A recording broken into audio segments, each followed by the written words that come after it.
This episode is brought to you by our friends and sponsors at Imperial Organic Yeast. Casey at Imperial tells me they're expanding their guaranteed in-stock program for commercial customers. Imperial now has 10 strains that are guaranteed to ship to commercial breweries from both their East and West Coast production facilities. This gives commercial customers additional flexibility to brew what they want, when they want, and helps Imperial maintain their commitments to quality, transparency, and service. On the homebrew side, you know we love Imperial Organic Yeast. My stir plate is dusty because of their leading pitch rate of 200 billion cells per easy-to-open package. Ask your local homebrew store about Imperial and check them out at imperialyeast.com. That's imperialyeast.com.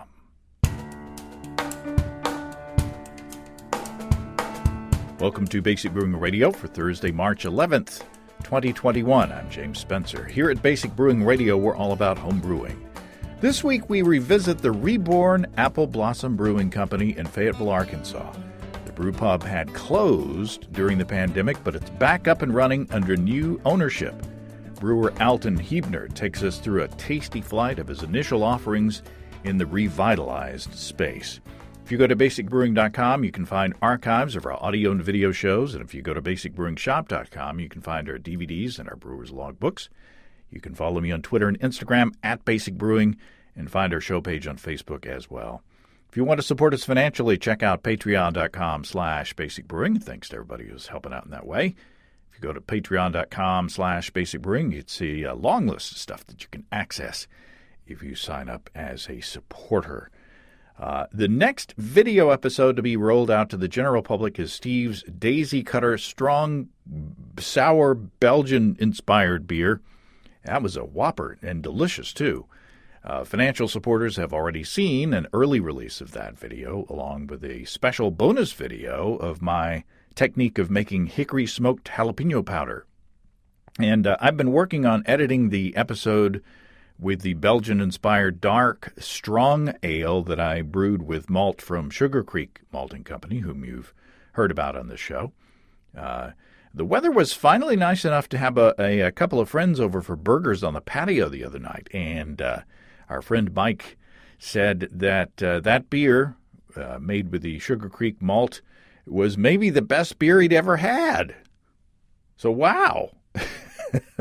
Don't know if it was the beer itself or, the fact that it was a strong beer, that influenced his decision. But that was very kind of him to say, and not meaning to brag, but just a teaser of what's coming down the video line. And that beer is something special. And thanks again to the folks at Sugar Creek for sending us all that grain. There's some exciting news from our friends and sponsors, Ricky and Kelly from Groenfell Meadery in Vermont. Ricky says that one of their meads has been brewed in collaboration with a TV show. Rose Brew is a rose hip and rose craft mead, and it's a collaboration with Stormforged Studios to bring to life a drink from their live-action fantasy show, Tavern Brawl. Ricky says Rose Brew is a 6.5% ABV beverage and brewed with honey, of course, dextrin, rose hips, beet powder, and rose water. How cool is that? And I told you last episode about the Havoc mead, the sister meadery to Groenfell, Raspberry Lime Ricky, which has a likeness of Ricky the mead maker on the label. Well, Ricky tells me that Brandy Slavinsky, the artist who designed the label, has been diagnosed with MS and until recently could no longer hold a paintbrush. But she got on some new medication, and her husband convinced her to try painting something to enter into the label competition for the Raspberry Lime Ricky beverage. And Ricky says not only did she win the competition, but won on her birthday. So how cool is that? Some good, positive things are happening up there with Groenfell and Havoc. I don't know if it's the mead or the people involved. Who knows? Who are we to question? You can see the label, which is beautiful, for Raspberry Lime Ricky, and learn more about Rose Brew, along with all the other delicious and inspiring meads and honey beverages, and order some online yourself at family-owned and operated groenfell.com. That's GROENNFELL.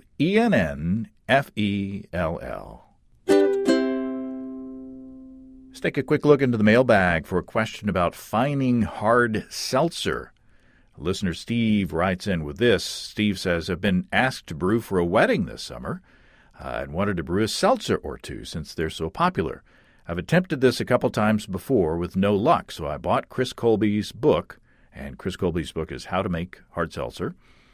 Steve says, after reading it and listening to others describe their experiences, including you, thanks, Steve says, I'd come to the conclusion it was all about the nutrient.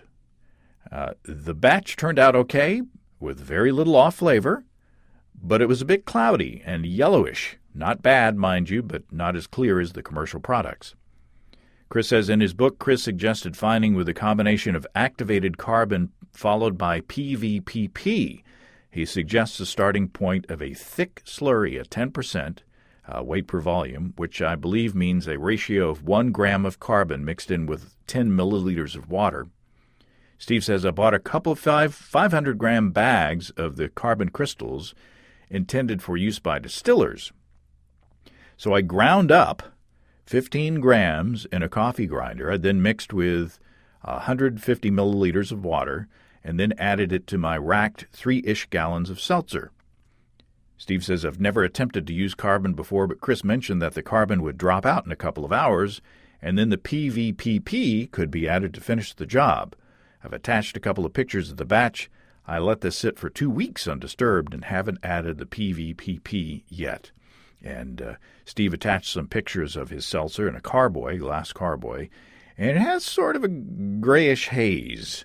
So I sent Steve's note to Chris Colby, author of How to Make Hard Seltzer, and he wrote back, activated carbon comes in different grades from chunky to a fine powder. Finer preparations of carbon stay suspended longer. I see that you put your carbon in a coffee grinder. This may be why some is staying in suspension. For future batches, Chris says, look for distiller's carbon, as you used, or enological carbon, available at most winemaking shops, and choose a coarse grade. If your hard seltzer already was fairly clear, that should be all you need. Chris says finer grades strip more from the beverage but take longer to settle or need to be filtered. You may want to wash the carbon first, rinsing away the smallest particles before using it. Mix the carbon with distilled water around 2.5% weight per volume or thinner, and let it sit for a day or two. Swirl it a couple times during that period. Then pour the liquid off, leaving the sediment behind. Rehydrate that for fining. And when you pour off the supernatant, Chris and his big words, the fine particles should go with it. Chris says, I learned that recently. As for this batch, you could filter it if you have a filter, but I would probably just fine with PVPP and be done with it. It may retain the gray cast, but carbon is not harmful. So there you go. I appreciate Chris giving Steve that advice. You know, you could put some like flavoring in there with a color, you know, and kind of mask if there is a slight grayish cast left over. Chris's book is apparently selling well. Be sure to look for How to Make Hard Seltzer by Chris Colby. As you likely know, he is an excellent writer. Let's talk about our friends and sponsors, Desiree and Dave from High Gravity in Tulsa. If you don't follow them on Facebook, you probably should. That's at facebook.com/highgravitybrew. Desiree posted a couple of days ago that High Gravity now has the best honey they've ever had right now. And whenever I walk into High Gravity, I'm always blown away at the amount of high-quality inventory they always have on hand for beer, wine, and mead making. And you can see most of it online at highgravitybrew.com without leaving your chair. Check out the Build Your Own Beer page at highgravitybrew.com. It's a long, scrolling page with all the base malts, specialty malts and grains, hops, yeast, adjuncts, so much choice to develop a stunning and delicious beer. And as you add items to your cart, the total is always visible at the bottom of the window. And if you want to take advantage of tried and tested recipes already put together from Pippin's Tap Room at High Gravity, you can find a wide range of beer kits at highgravitybrew.com as well. And, of course, don't forget to browse through the selection of Warthog electric systems, too. Highgravitybrew.com can take the pain out of propane and make shopping for ingredients and kits a breeze as well. Check them out at family-owned and operated highgravitybrew.com. That's highgravitybrew.com. Now, I was very happy to be able to leave the house and sample some beers with Alton Huebner. We had the dining room to ourselves, and we sat responsibly, socially distanced, and we sampled Alton's first offerings in the rebirth of Apple Blossom Brewing. Alton Huebner, welcome to Basic Brewing Radio. Thank you, James. Nice to be here and nice to meet you. I am really excited to be here at Apple Blossom because it closed down under the previous owners a few months ago, and I was afraid that somebody was going to come in and buy all the equipment and take it away, and we would lose this beautiful space. It's an incredible pub feel. It's an excellent location. Right near the Razorback Greenway, the trails, and right near a park. And so I'm really happy that the new owners have come in and even kept the branding and everything and have brought you in to get it started back up again. So welcome. Thank you very much. I'm very happy to be here, and I couldn't agree with you more. The fact that this was when I first moved to the area in 2017. This was the first brew pub that I stopped at. And I just really enjoyed. It's a beautiful space. I love the pub feel and the look, and then the fact that you can actually see into the brewery and see them working. So I'm with you 100%. The fact that they are keeping it here and like you said, it's perfect area, perfect spot. And the photographs of the food that I've been seeing on Instagram. It looks really good. So so I'm excited on both the beer side and the food side as well. So I couldn't agree with you more there either. You got to have a nice balance between both, I think, if you really want to. If you have excellent food and not so excellent beer, or vice versa, it's good to have everything as on par and where you want it, and so people can enjoy both aspects. And I guess we have to say, if you don't mind, that I walked in and you guys are having glycol issues this morning. So it seems like, in the world of craft beer, there's always something, right? Exactly. If you have a week where there's no issues, count yourself lucky. There's always something in the world of craft beer. It's like, yes, always something. That's a challenge, and that's the beauty of the industry, So yes, we were having a glycol issue this morning.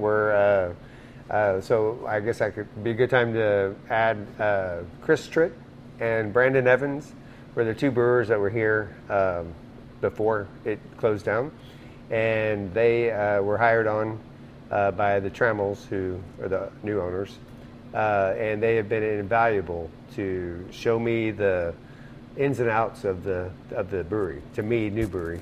Yeah. So yes, Chris Tritt and Brandon Evans have been a lifesaver. It made this transition of moving into a new spot easy. Well, cheers to Chris and Brandon. For sure. And by the way, I can toast them with a beer here. I think we should. Should we start with this one? Yes, sir. This is our blonde ale that, as we just described, is always something going on in brewer house.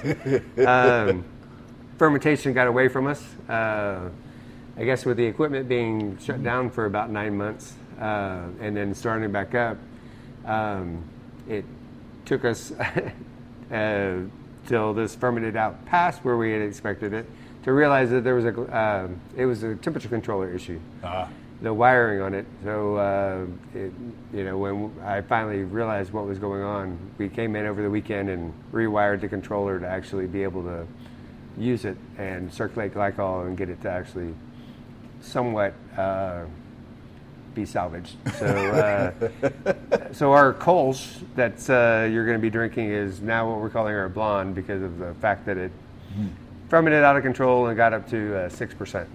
I'd say it's a happy accident. I think it's. I like it. Well, good. It's probably a lot more fruity than you expected it to be or wanted it to be, but I think it's a happy accident. I think it's good. Well, thank you very much. Yeah, we had contemplated maybe having to dump the first batch of the new brewery. So I was happy to. We were going to save ourselves a couple of kegs, but we didn't want to come out of the gate with a beer that wouldn't be drinkable. But it's everybody seems to be liking it, and it is the best seller so far. Oh well, there you go. It was like it was a good mistake. Yeah, keep that recipe. They've already told me. Can you try to make? I mean, I guess we can ferment out of range again, but I think you definitely have a few more of those esters, those fruity esters. Anyhow, I like it. I can't have as many as I would like to because it was at 6%. But it's definitely a drinkable beer, I think. It's an end of the workday beer. Yes, it is. Yes, it is. Well, tell me about some of your background. Where did you come from, and how did you get into brewing? And kind of what's your path? Okay. Well, I started at a brew pub in Texas called the Fredericksburg Brewing Company, which by default now is the oldest brew pub in the state. I started when they opened in '94 as a bartender, and worked my way into brewing. I used to just help the brewmasters. Just the layout was the way they designed that brewery. They thought they were going to be brewing maybe once every week or 2 weeks.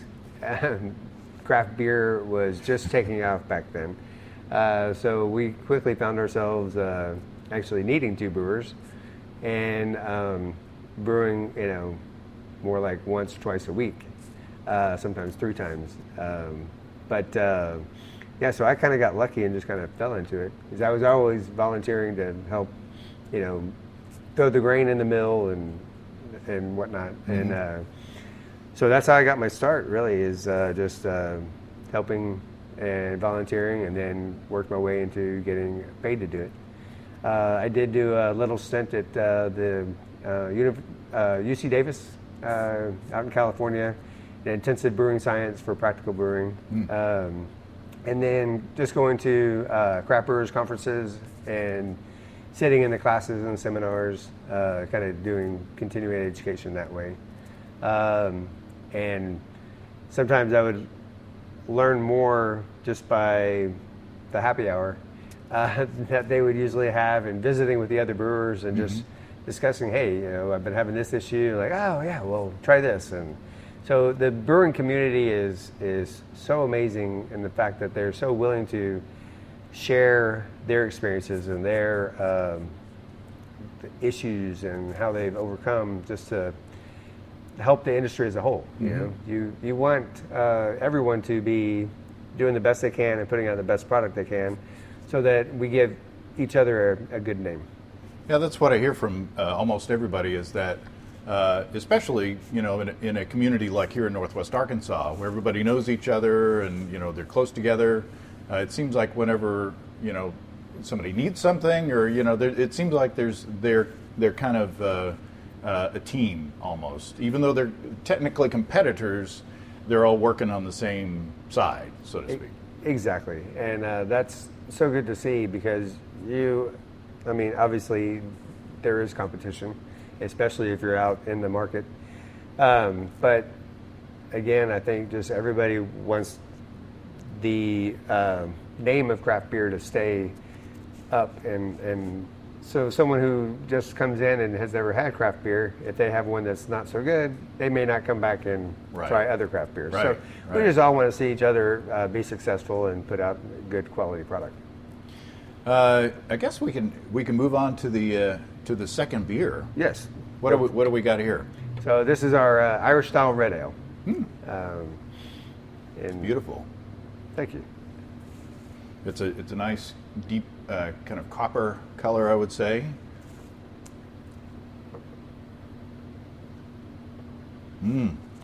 Oh man, super malty, and it's got a caramel note to it. Talk about your malt bill for this one. Okay, we have 2 row as our base, and then there is a little crystal 80. Oh wow.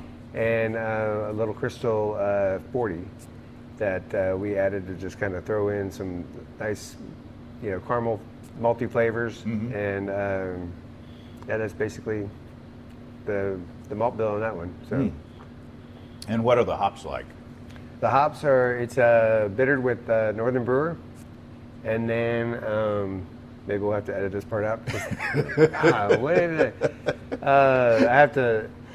So I'm trying to utilize as much of the hops as possible as what they had. So I would have loved to have got my hands on some Perla. Okay. Which I actually have ordered for a future brew, so I've got some coming. But bitter with Northern Brewer and EKG. Oh, okay. All right. So Well, it's nice. It's not a huge hop presence, but there's not supposed to be in this beer. Yeah. But there's a nice level of bittering, and it's super drinkable. And these are because of the glycol issues. I'm drinking these a little bit warmer than probably you would like initially. But I like beer that you can actually taste. Yes, sir. And in tasting beers, as soon as I get a flight, I'm tasting them and I'm like, oh, that's pretty good. And then after I talk to somebody for a little while and the beers start to warm up, then it starts to get good. So I'm not afraid of, and these aren't warm, but they're not. Yeah, I think our glycol is circulating around 50 degrees right now. Oh, it's perfect. So that's about they're not warm, but they're not cold either. Now I read, I tend to follow Brian Sorensen from the Fayetteville Flyer around.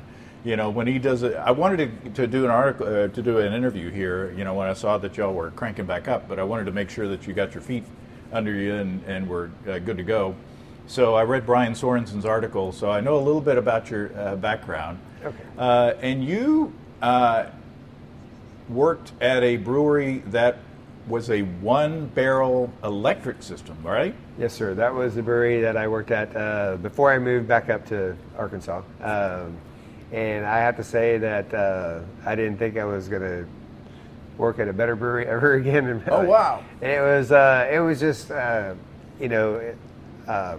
super small. Ruby Street was the name of the company that put out the brew house. Oh, okay. So the Ruby Street Brew House, one barrel, all electric. And it was just so much fun to work on. You could just, when you're making one barrel beer at a time, you can just be so creative and playful and just try so many different things. So yeah, I really enjoyed it. And when I moved back here, there were no brewing jobs available at the time. I mean, COVID was, full on. And so when it was actually Brian who reached out and said, hey, you may want to get on Facebook and reach out to the new owners at Apple Blossom. Wow. And so I did that evening, and they told me to send my resume, and here we are. Wow. So I owe Brian a big thank you there too. So, he's a part of the community as well, and from a journalistic side of things. Oh yes, and a super nice guy. So you're on a 9-barrel system here, right? 10 barrel. 10 barrel. 10 okay. barrel, yes. Now I did an interview with Dick Cantwell a while back on, he wrote a book about, starting a brewery and, all the issues along with that. And he said that to be profitable, the minimum brew size or brew house size is 9 barrels. So how does it work? How do you keep a brewery running with with essentially a big homebrew system, a 1-barrel, electric system? How did that all work? Well, I was lucky in the fact that it was a very small town. It was Marathon, Texas, which is the eastern gateway to Big Bend. So it was a bit of a tourist town. So we would get busy, and it was a barbecue joint too. Oh, okay. So it was a Brick Vault Brewery and Barbecue. And we were only opened from Thursday to Sunday. So that if it was a full 6-7 day a week place, the 1 barrel would have never been enough to keep up. Right. So they did have other beers in bottles and a full bar, so that helped take the pressure off some there too. The fact that it was only open Thursday to Sunday, it was the only way that you could, and it kept me pretty busy though. I do have to say that. But yeah, we would. We had 5 unit tanks, so we would ferment, crash. We were using dry yeast, so it was my first time to be on an electric system, which really impressed with. Come to a boil like crazy, and then with the elevation out where I was, I'm boiling at 205. Oh, okay. So that was interesting and fun to see. But that was my first experience with dry yeast also. So, and we would not harvest our yeast because we didn't really have a way or space to do that. So fresh pitch dry yeast every brew, which takes a lot of the, just like, okay, that's what you want me to do. So it was just a great system to work on. And then, once the beer fermented and we crashed it, we would just blow the yeast off there and condition in the same unit tank. So, and then just keg. We would, we had, 7.75 quarter barrel kegs that we used. And so we get right at, just under 4 usually, sometimes right at 4 quarter barrel kegs, so that's your barrel. And 6 beers on tap. Wow. At one time. So, yeah. So that's, it was a great system. But I do have to say that the original owners did a great job laying out this brewery. This is a specific mechanical, and just, knock on wood. So far, aside from that first brew, things have been going great. Let's take a quick break from tasting to talk about our friends and sponsors at Tavour. If you listen to the show, you know about Tavour. It's a way to select delicious craft beers you may not be able to find in your area and have them delivered to you. It's not a Beer of the Month club where someone else randomly chooses beer for you. You only pay for the beer that you choose over the course of the month. Signing up for Tavour is free. Just create an account at Tavour.com. That's T-A-V as in Victor, O-U-R.com. And download their iPhone or Android app. You'll receive notifications for 2 new beers each day that are available for purchase with in-depth tasting notes from Philip at Tavour. This month, look for Magnify Brewing, Celestial Beer Works, Lua, Pondaseta Brewing, Fifth Frame Brewing, and Rowley Farmhouse Ales. If you're not interested in the beers you see, no worries. Just skip the ones you don't want. However, when you see something you do want, and you will, don't wait. Just click on it and add it to your crate. Your beer arrives fresh every few weeks, allowing you enough time to fill a box and pay the least shipping. Why don't you check it out? It doesn't cost anything to sign up, and there's no obligation to purchase anything. In fact, if I can ask you a favor, go to Tavour.com, that's T-A-V as in Victor, O-U-R.com, or download the app, and when you sign up, enter the promo code Basic Brewing, that's all one word, and you'll get $10 off your first shipment of $25 or more. Again, it's free to sign up, and there's no obligation to purchase. Sign up at Tavour.com or with the Tavour app and enter Basic Brewing as the promo code. So talk about this next beer. What have we got here? Okay, so that is our Juicy APA, so Juicy Pale. It was a recipe that was handed down to me out in West Texas that I really liked. I kind of tinkered with it when I got here. Kind of put my own signature on it, I guess. But it's I like it. It's supposed to smell maybe more like an IPA, super hoppy, but then drink very easy and go down really smooth and be kind of a good approachable pale to kind of bring in people that aren't maybe as familiar or in love with hops.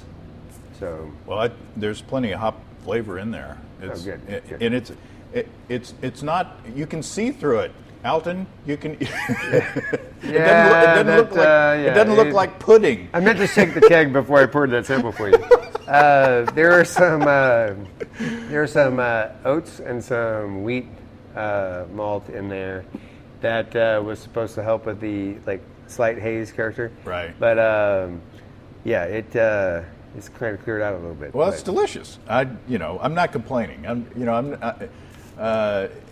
In my opinion, a lot of the beers have gone too far in the milkshakey, cloudy, thing, as more of kind of a gimmick in a lot of ways. But my homebrew usually turns out cloudy, and I don't want it to be. So exactly. So it's not a bad thing. Yeah. I tell people, if you don't like the way my beer looks, close your eyes when you drink it, and then you're fine. Yeah. So I think I think a lot of people would be happy to come out with a beer that's too clear. I'm not. Yeah, I'm not complaining that it has cleared out. I think what we talked about this and why I'm so appreciative to have Chris and Brandon with me is I don't care how long you've been brewing or how long you've been in the industry. You go into a new place and it's all different. Oh yeah.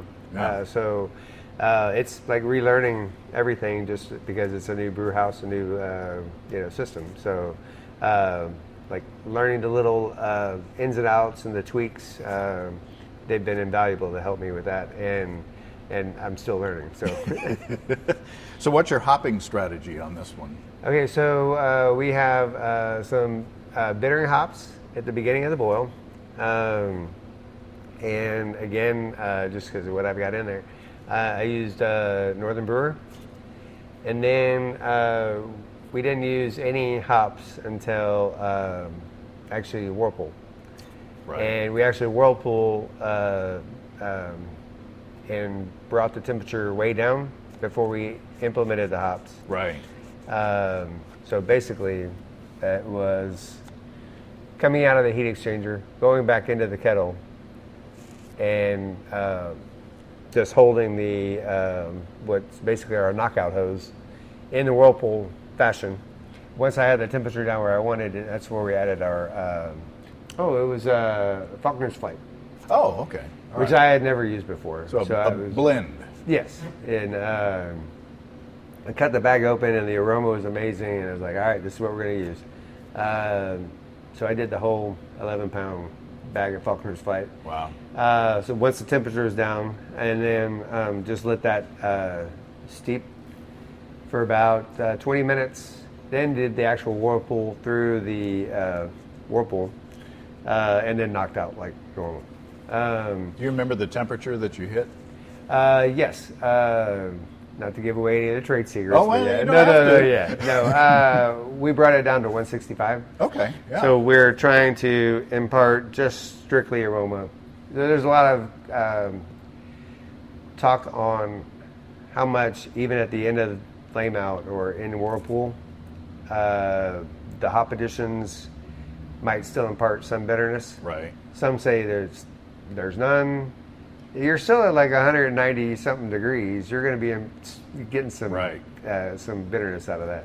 So we brought it down to 165 to just still have the sterilization going on, but not really impart any more bitterness and just all be in the nose.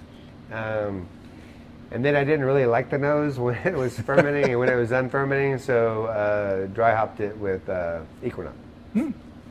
What was the yeast that you used? It was White Labs California 001.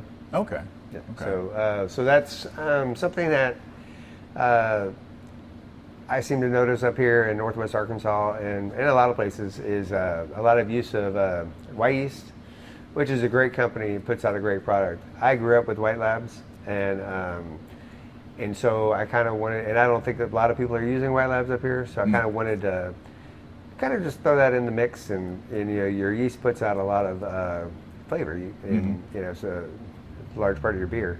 So I thought I'd kind of bring in something new to the area. So, well, our one of our sponsors is Imperial Organic Yeast. So just to oh, okay, all right. Well, just to put a plug in there, you might look out for. Yeah, well, I will definitely do some research on that company. Definitely. No, they're great, but I mean, we've been to White Labs and talked to Chris White. And he's a good guy, and yes, and they've been around forever. Well, now I'm forgetting Dave with Y Yeast. Now I'm having forgetful.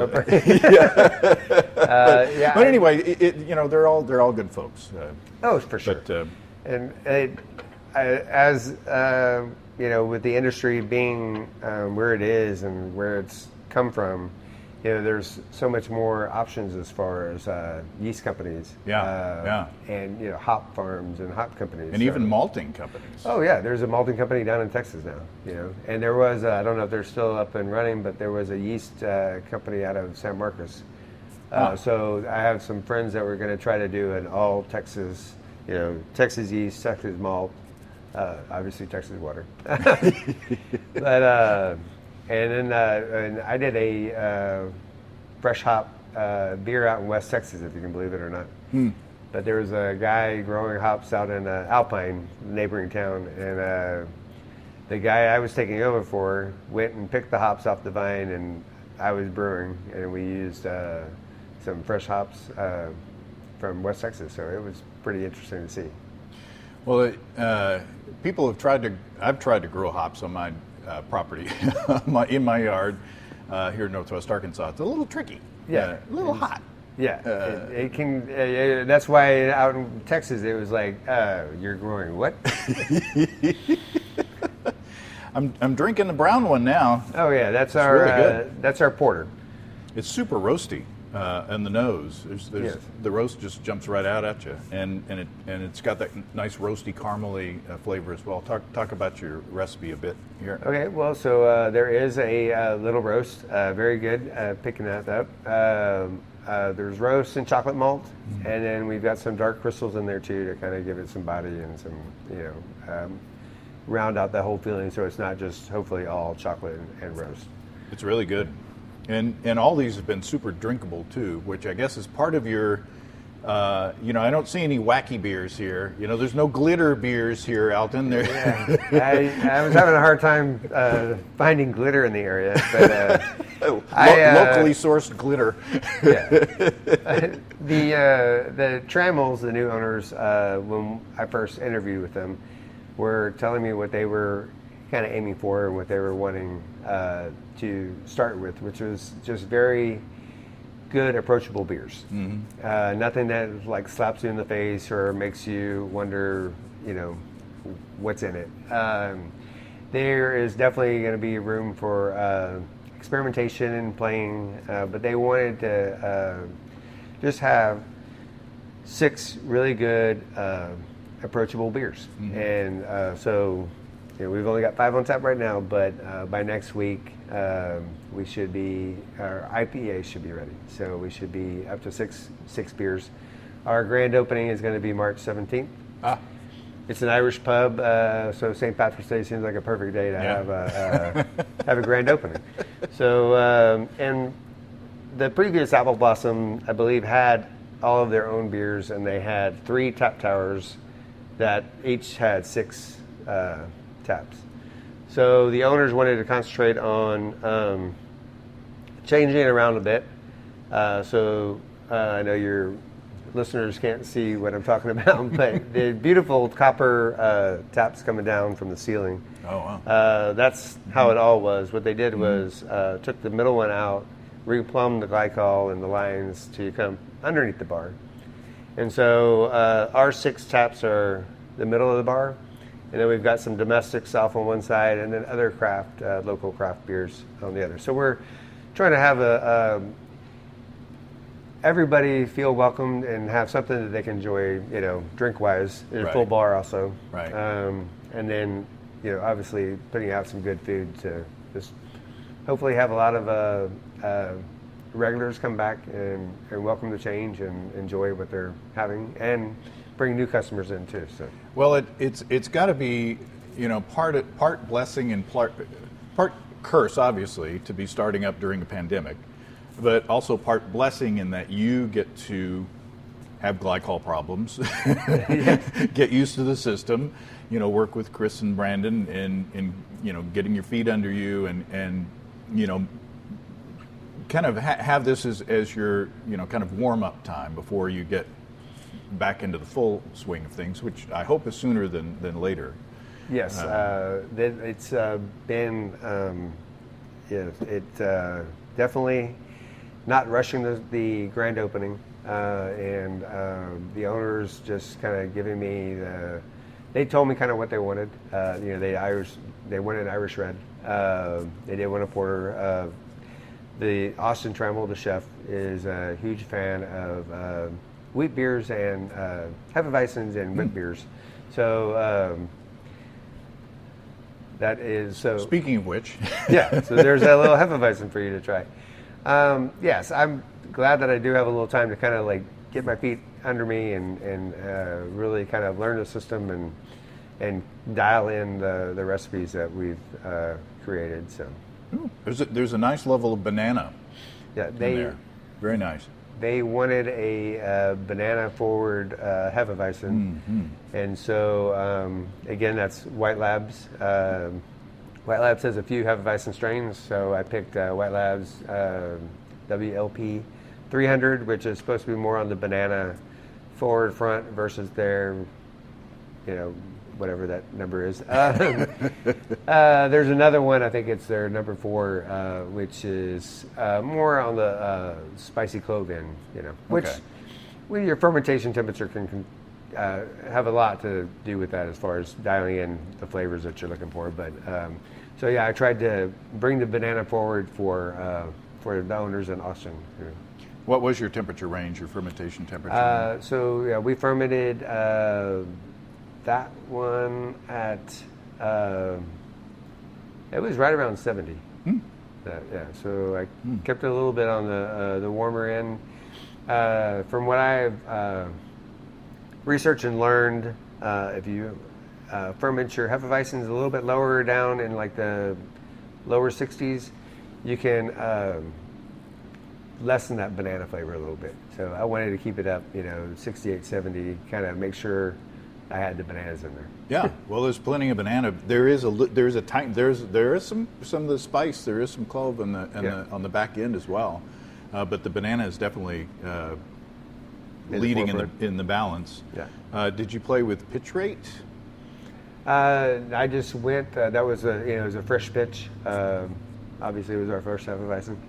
So I just went with the recommendations that White Labs had, and it was just a 2-liter pitch for the 10 barrels. So, well, it's very nice. Oh, thank you. Really good, and it is cloudy. So, well, yeah, that one, that one I got right.